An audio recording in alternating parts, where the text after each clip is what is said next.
जय श्री कृष्णा। आज हम सुनेंगे शनि प्रदोष की व्रत कथा। तो शनिवार के दिन जब प्रदोष व्रत आता है तो हम उसे शनि प्रदोष व्रत कहते हैं। प्रदोष व्रत भगवान शिव को समर्पित होता है। इस दिन शिव जी के साथ साथ शनिदेव जी की भी पूजा करनी चाहिए। इससे लोगों को शिव जी और शनिदेव जी की दोनों की कृपा प्राप्त होती है। मान्यता है कि जो व्यक्ति प्रदोष व्रत रखता है उसे रोग दोषों से मुक्ति मिल जाती है। इस दिन पूजा करते समय व्यक्ति को प्रदोष व्रत कथा भी जरूर सुननी चाहिए। तो चलें हम भी प्रदोष व्रत की कथा सुनते हैं। प्राचीन काल की बात है। एक सेठ और सेठानी थे। उनके कोई संतान नहीं थी। इसके चलते ही सेठ सेठानी बहुत दुखी रहा करते थे।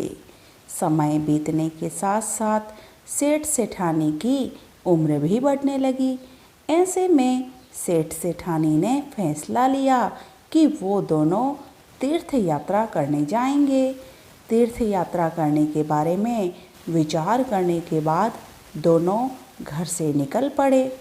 कुछ ही दूर जाने के बाद उन्हें एक साधु मिले। सेठ सेठानी ने सोचा कि यात्रा शुरू करने से पहले क्यों न इनका आशीर्वाद लिया जाए। दोनों ही साधु महाराज के पास जाकर बैठ गए। साधु महाराज ध्यान में मग्न थे। जब साधु महाराज ध्यान से उठे तो उन्होंने देखा कि सेठ सेठानी उनके पास बैठे हैं। ये देखकर साधु महाराज बहुत प्रसन्न हुए। साधु महाराज ने सेठ सेठानी से कहा कि वो तीर्थ से वापस लौटकर शनि प्रदोष व्रत करें। इस व्रत के प्रभाव से उन्हें संतान की प्राप्ति होगी।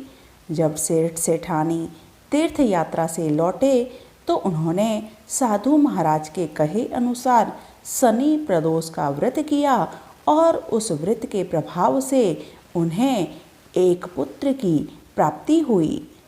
तो जिस तरह से शनि प्रदोष करने से शनि भगवान और महादेव जी शिव जी की कृपा उन सेठ सेठानी को प्राप्त हुई, ईश्वर से प्रार्थना है कि वैसी ही प्राप्ति सारे ही भक्तजनों को हो। बोलिए भगवान शनि एवं शिव जी की जय।